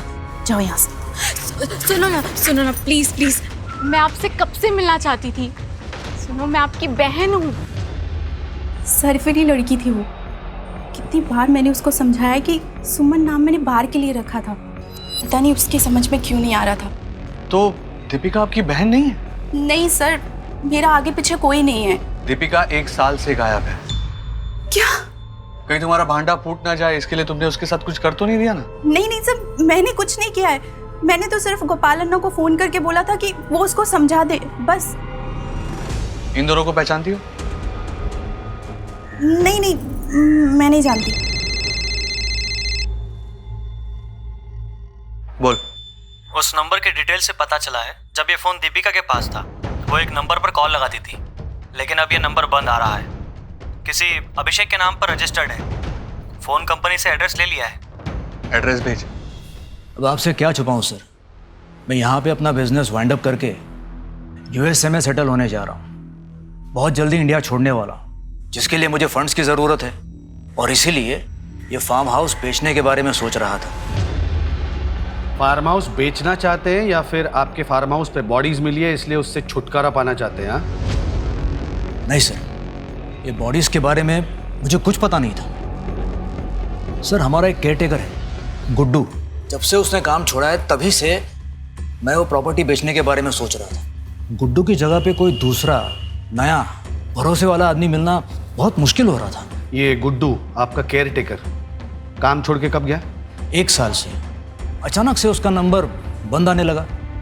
फार्म हाउस पे जाके चेक किया तो वहाँ कोई नहीं था। ये गुड्डू, उसका फोटोग्राफ, कोई डिटेल्स हो तो दीजिए। जी सर, देता हूँ। सर, पॉसिबल है गुड्डू ने कांड किया हो और वहाँ से भाग गया हो। सर, फार्म हाउस पे अकेला रहता था। क्राइम करके छुपाना बहुत आसान था उसके लिए। हो सकता है, और ये भी हो सकता है कि किशोर ने हमें गुड्डू का कांड सुनाकर खुद का कांड छुपाया हो। इन तीनों से जरा अपने तरीके से पूछताछ करो। जी सर। और गुड्डू के गांव से पता करो गुड्डू अभी है कहाँ। Right sir.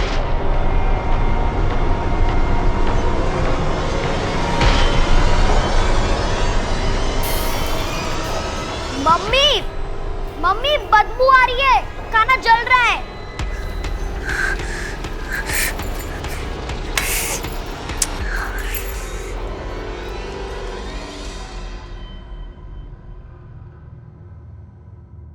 दीपिका की फोटो सारे पुलिस स्टेशन पे भेज दो।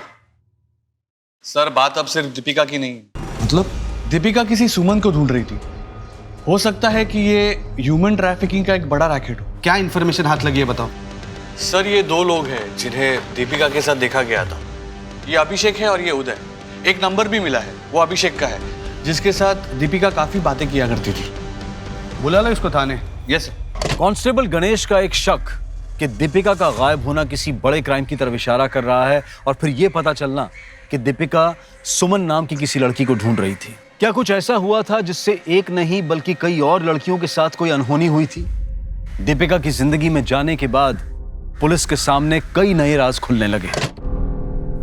बात बात में बच्चों के ऊपर बंदूक ताना अच्छी बात है क्या? तो तेरे पे काम दूं? साहब कितना ढूंढा साहब उसको मैंने। ढूंढ रहा था तो अब तक मिसिंग कंप्लेंट क्यों नहीं लिखवाई? क्या है ना कि अपना बहुत पुराना रिश्ता है साहब पुलिस वालों से। हाँ, जानता हूँ। अभी मैं कंप्लेंट लिखाने आता तो साहब आप लोग मुझ पे शक करते, इसीलिए। सुन रहे, तो अभी भी शक के दायरे में है, समझा ना? साहब आप मुझ पे क्यों शक कर रहे हो साहब? मैं प्यार करता था उससे। ये लीजिए आपका whisky on the rocks. Enjoy.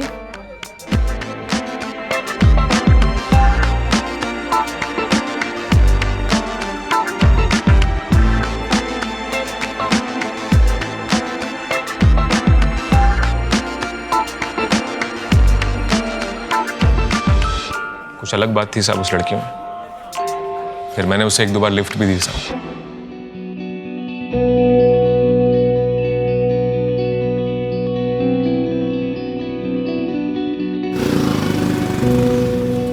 हम दोनों प्यार करने लगे थे साहब और शादी करना चाहते थे। तो क्यों नहीं की शादी?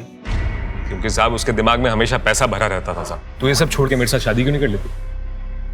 नहीं, बस कुछ दिन और क्या हो जाएगा कुछ दिन में? बस एक बड़ा काम करना है। कौन सा बड़ा काम? सब बताया नहीं सब कभी उसने। सुमन कौन है? सुमन? कौन सुमन साहब? दीपिका किसी सुमन को ढूंढ रही थी। कौन है सुमन? मुझे नहीं पता साहब, कभी उसने बताया भी नहीं कौन सुमन। से जानता है? नहीं साहब। कौन है? ठीक से देख, दीपिका को इसके साथ देखा गया है बार के बाहर लड़ते हुए। नहीं साहब, मैंने नहीं देखा साहब इसको। तू वाकई कुछ नहीं जानता या नाटक कर रहे रे? देखो साहब, यही रीजन था साहब, इसीलिए मैं कंप्लेंट लिखाने। बस बस बस, चल दीपिका के पीजी का एड्रेस दे चल। सर मुझे इस अभिषेक की कहानी पर रत्ती भर भी यकीन नहीं है। सर, ये रहा अभिषेक का इतिहास। हाफ मर्डर में जेल जा चुका है। गणेश, इस आदमी पे 24 घंटा नजर रखो। प्रीति, गणेश के साथ जाओ और दीपिका जहाँ पे पीजी थी वहां पे जाके पूछताछ करो। Right sir. ठीक है सर। हाँ, वो लैब असिस्टेंट आ रहा है। Very good.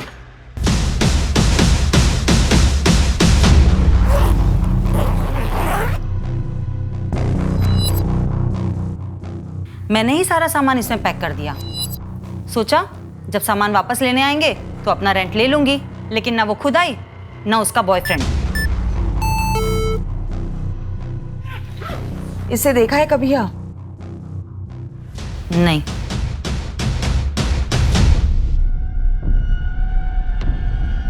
Madam, Suman Sharma, 2nd year. इसका मतलब है दीपिका जब बार में काम कर रही थी तब वो सोशियोलॉजी की स्टूडेंट भी थी। मतलब दीपिका खुद ही सुमन है?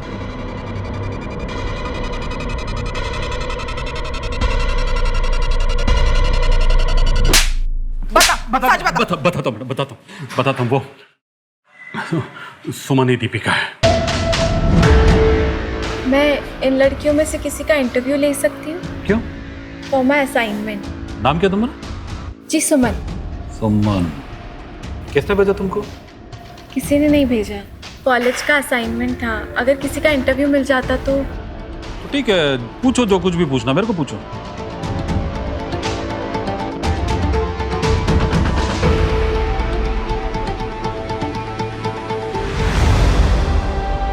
घंटों का हजारों मिलता है। तो क्या, अगर कस्टमर अच्छा हुआ तो तुम्हारा जैसा खूबसूरत लड़की को तो सोचो कितना मिलेगा। तो काम करना है? देखो, अगर काम करना है तो बहन जी नहीं, तुमको बम बनना होगा। बम। मैडम, मैंने इस सुमन को दीपिका का नाम दिया था। तो ये सुमन की कहानी क्यों सुनाई तूने? क्या किया उसके साथ? मैंने कुछ नहीं किया मैडम उसके साथ, मैंने कुछ नहीं किया। वो दरअसल आपका कांस्टेबल दीपिका के मैटर में कुछ ज्यादा इंटरेस्ट ले रहा था, तो मुझे लगा अगर दीपिका के साथ वाकई कुछ गलत हो गया है तो कहीं मैं ना लफड़े में पड़ जाऊं, इसलिए मैंने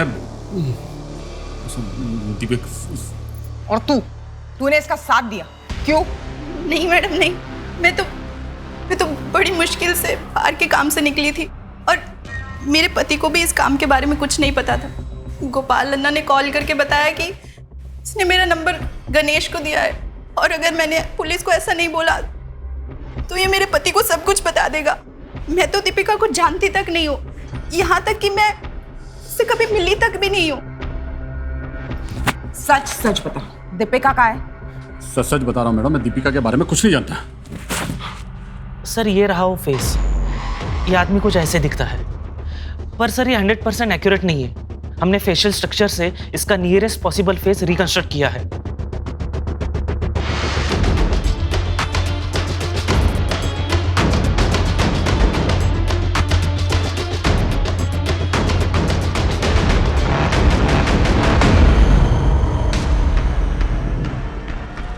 ये वो केयर टेकर है ना गुड्डू, उसके जैसे दिख रहा है ना।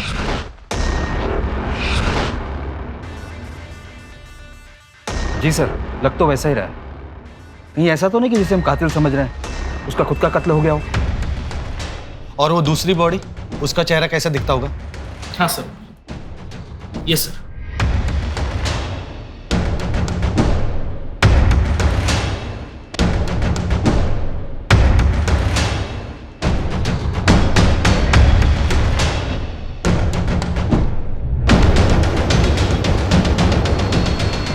ये तो दीपिका जैसे दिख रही है ना।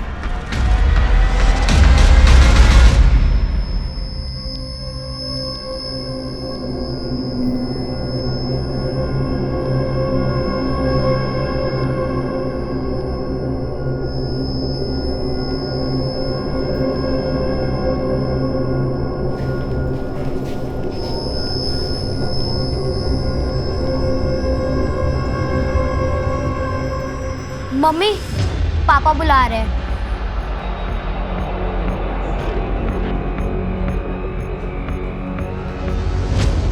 ये रहा सुमन का लास्ट असाइनमेंट। काफी हार्ड वर्किंग थी वो और इस असाइनमेंट पर उसने काफी अच्छा काम किया था। इसका मतलब है सुमन यानी दीपिका इसी कॉलेज की स्टूडेंट थी और खुद भी बाहर में काम कर रही थी। एक कॉलेज स्टूडेंट सुमन जो बार गर्ल्स पर एक असाइनमेंट कर रही थी, वो खुद एक बार में काम कर रही थी दीपिका के नाम से। दीपिका और सुमन एक दोहरी जिंदगी जी रही थी। वो दो ऐसी जिंदगियों का हिस्सा थी जो एक दूसरे से बिल्कुल अलग थी। लेकिन दीपिका की इस दोहरी जिंदगी की वजह क्या थी? ये वो सवाल था जो एक बड़ी साजिश की तरफ इशारा कर रहा था। पर इसके पीछे था कौन? सुमन तो यहाँ अकेले रहती थी और उसका कोई दोस्त भी नहीं था। वो तो किसी से बात भी नहीं करती थी। फिर कई कई दिन रात रात भर हॉस्टल से गायब रहती थी और दिन भर सोती थी, कॉलेज भी अटेंड नहीं करती थी। उसका लोकल गार्डियन था यहाँ? शायद उसके पापा रहते थे यहाँ, लेकिन उसकी तो उसके पापा से भी नहीं बनती थी। आप यहाँ क्यों आए हो और आपको एड्रेस किसने दिया? क्या एक बाप अपनी बेटी से मिलने भी नहीं आ सकता? कितनी बड़ी हो गई है मैं चाहता हूँ कि तुम मेरे साथ रहो। अपना नाटक ना बंद कीजिए।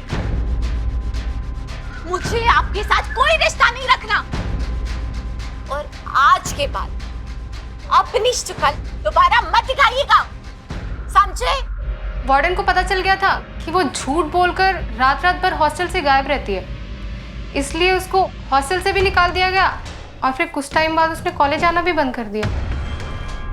हमने कई बार उसके home town queries and concern letters भेजे थे कि वो कॉलेज अटेंड नहीं कर रही है, लेकिन वहां से कभी कोई जवाब ही नहीं आया। ये होम टाउन कहाँ है दीपिका का, मतलब सुमन का? नासिक। वहाँ का एड्रेस है आपके पास? जी।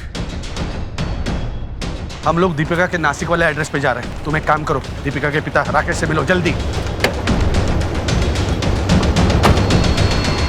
इस केस में पुलिस को एक के बाद एक कई चौंका देने वाले राज मिले थे और अब पुलिस हर शख्स को, हर लीड को फॉलो कर रही थी। दीपिका का पैसों के लिए बारगर्ल बनना तो पुलिस की समझ में आ गया था, लेकिन अब यह समझना था कि दीपिका उस फार्म हाउस तक और फिर उस कब्र तक उन लाशों के साथ कैसे पहुंची। गोपाल, कमलकांत, कालिंदी और किशोर अब भी पुलिस की कस्टडी में थे। पुलिस अब अलग अलग गुटों में काम कर रही थी।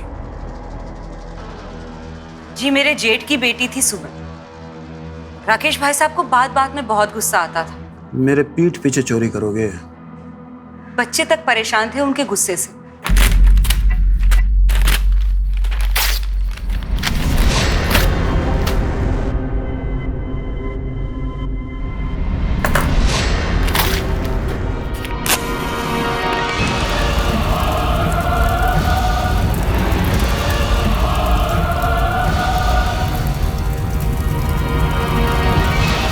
उस आग में उसकी अपनी माँ और सगा भाई जल के मर गए। सर मेरा बेटा और मेरी बीवी इसकी वजह से जल के मर गए हैं सर। इसने जानबूझ के मेरे घर में आग लगाई है सर। नहीं सर, मैंने सिर्फ गन जलाने के लिए आग लगाई थी। झूठ बोल रही है सर, ये बहुत शातिर है सर। उसके बाद राकेश भाई साहब किसी औरत के चक्कर में फंस के यहाँ से सब कुछ छोड़ के चले गए। 4 साल बाद जब सुमन घर आई तो उसे हमने हमारे साथ ही रख लिया।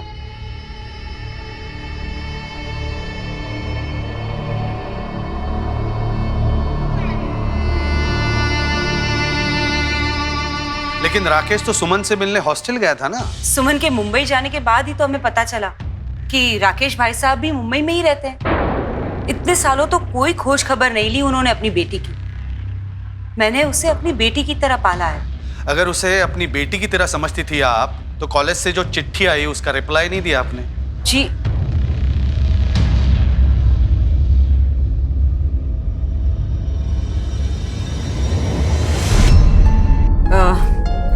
ये साहब मेरा बेटा उदय, और चिंता थी ना साहब, इसीलिए जब राकेश भाई साहब सुमन से मिलने हॉस्टल गए और उन्होंने हमें फोन किया तो मैंने उदय को भेजा था उससे मिलने।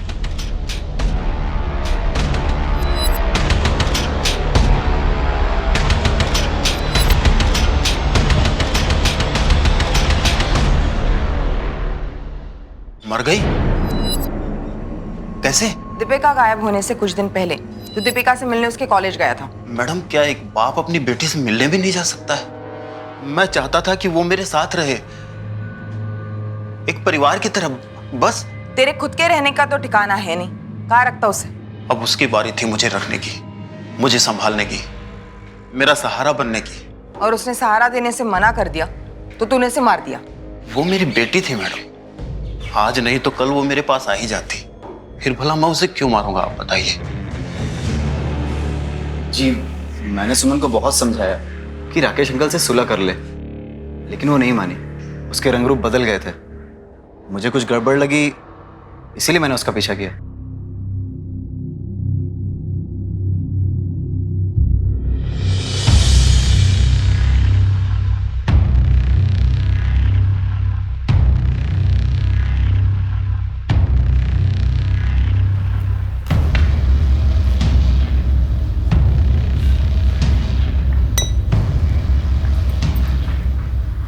Why don't you just try some drinks, sir?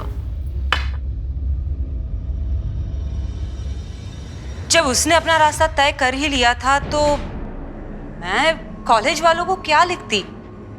और ऊपर से राकेश भाई साहब सुमन कहाँ है, सुमन कहाँ है, ऐसा बार बार फोन करके पूछते रहते हैं।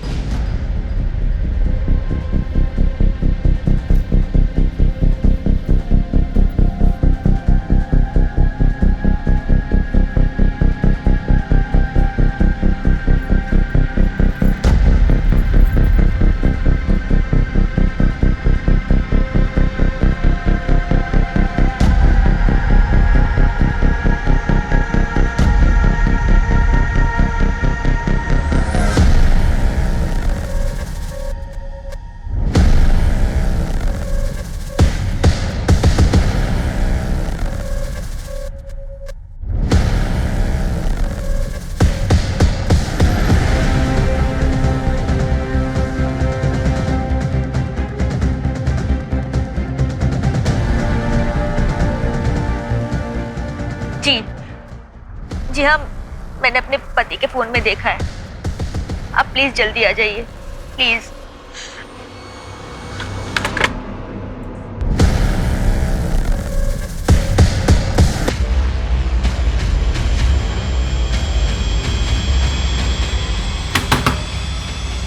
अवधेश। हाँ। फोन दिखा। क्या हुआ सर? फोन दिखा। कुछ नहीं है सर। सर क्या कर रहे हैं? फोन दिखा। सर, कुछ नहीं। सर चल चल। सर मैंने कुछ सर मेरी बात। जिस दीपिका की फोटो भेजी थी उसका एक वीडियो क्लिप मिला एक आदमी के फोन से। इसी फोन से वीडियो क्लिप बनाई गई। अब तुरंत आ जाइए। ओके।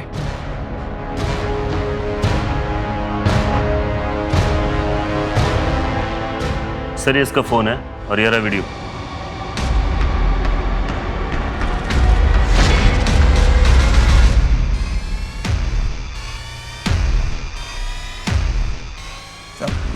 मैंने कुछ नहीं किया सर। बैठ उधर।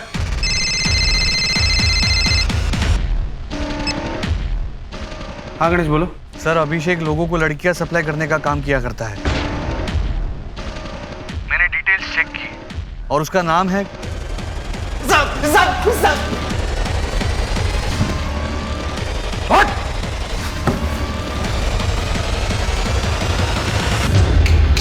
बोलो जल्दी बोल। साहब अगर मेरी बीवी ने मेरे फोन में वो वीडियो नहीं देखा होता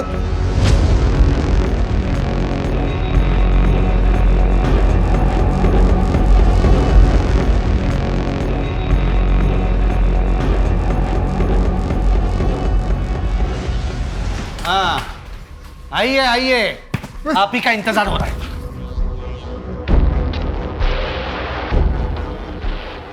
बोल रहे सब दीपिका जितना सोच के गोपाल के बारे में काम करने गई थी उतना उसे नहीं मिल रहा था साहब। मैंने इस काम के लिए अपनी पढ़ाई, अपना फ्यूचर सब छोड़ दिया, फिर मुझे क्या मिला? मैं क्या बोलता हूँ, एक बड़ा हाथ मारो और फिर हम दोनों अपनी नई जिंदगी शुरू करते हैं। बड़ा हाथ? फिर मैंने उसे सर कमलकांत जी से मिलवाया। मैंने दीपिका को हमारे टॉर्चर रूम के बारे में बताया। डीप वेब यानी इंटरनेट की काली दुनिया, जहां गैर कानूनी बाजार बैठता है, वहां वो सारी चीजें बेची जाती हैं जिन्हें बेचना नॉर्मली जुर्म माना जाता है। टॉर्चर रूम के वीडियोस बहुत पॉपुलर है उनके मार्केट में। उनकी लाइव टेलीकास्ट होती है, सट्टा लगता है, डिमांड एंड सप्लाई का खेल है। और टॉर्चर रूम में जितना पैसा है, टॉर्चर उतना ही खतरनाक होता है। कुछ भी हो सकता है वहां। पैसा कितना मिलेगा? 10 लाख। नई जिंदगी शुरू करने के लिए अच्छी रकम है। कब से करना है?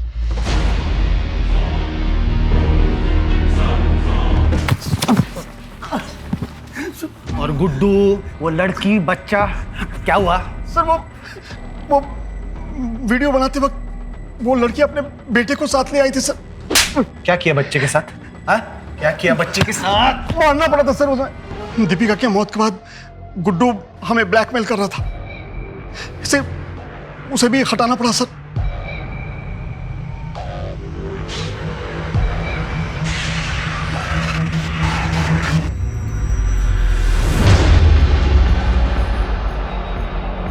अपना जुर्म छुपाने के लिए 4 लोगों को मारा तुम लोगों ने।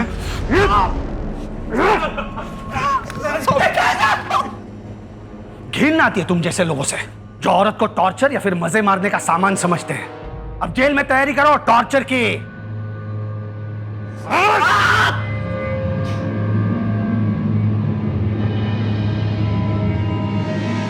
गणेश के इंट्यूशन की वजह से एक ऐसे बड़े केस का खुलासा हुआ जो शुरुआत में महज एक मिसिंग केस लग रहा था। गणेश के जज्बे की वजह से दीपिका के कातिलों को सजा हुई। सुमन या दीपिका की जिंदगी में कहां गलती हुई? क्या गलती उस बाप की थी जो बात बात पर बंदूक निकाल लेता था, जिसने सुमन के मन में गुस्सा और डर पैदा कर दिया? ऐसी घटनाएं हमें बताती हैं कि अपने बच्चों के मन में चल रही उथल पुथल को हमें सुनना चाहिए, समझना चाहिए, क्योंकि बचपन के घाव आगे चलकर नासूर बन जाते हैं। सिर्फ हमारा देश ही नहीं बल्कि पूरी दुनिया जो है वो एक खतरनाक महामारी से गुजर रही है। लेकिन हमारे डॉक्टर्स, हमारे सफाई कर्मचारी, पुलिस कर्मचारी, ये सभी लोग डट कर हमारी मदद के लिए खड़े हुए हैं। हम सभी उन्हें दिल से नमन करते हैं, दिल से धन्यवाद कहते हैं। लेकिन हम सबको एकजुट होकर इस महामारी के खिलाफ लड़ना होगा और इस जंग को जीतना होगा। अब मैं अनूप सोनी आपसे विदा लेता हूं। फिर मुलाकात होगी क्राइम पेट्रोल सतर्क में एक और नए केस के साथ। तब तक अपना और अपने परिवार का ख्याल रखें, सतर्क रहें, सुरक्षित रहें और देखते रहें क्राइम पेट्रोल सतर्क। जय हिंद। इस तरह के और भी एपिसोड देखने के लिए हमारे चैनल को सब्सक्राइब करें और बेल आइकन दबाना ना भूलें।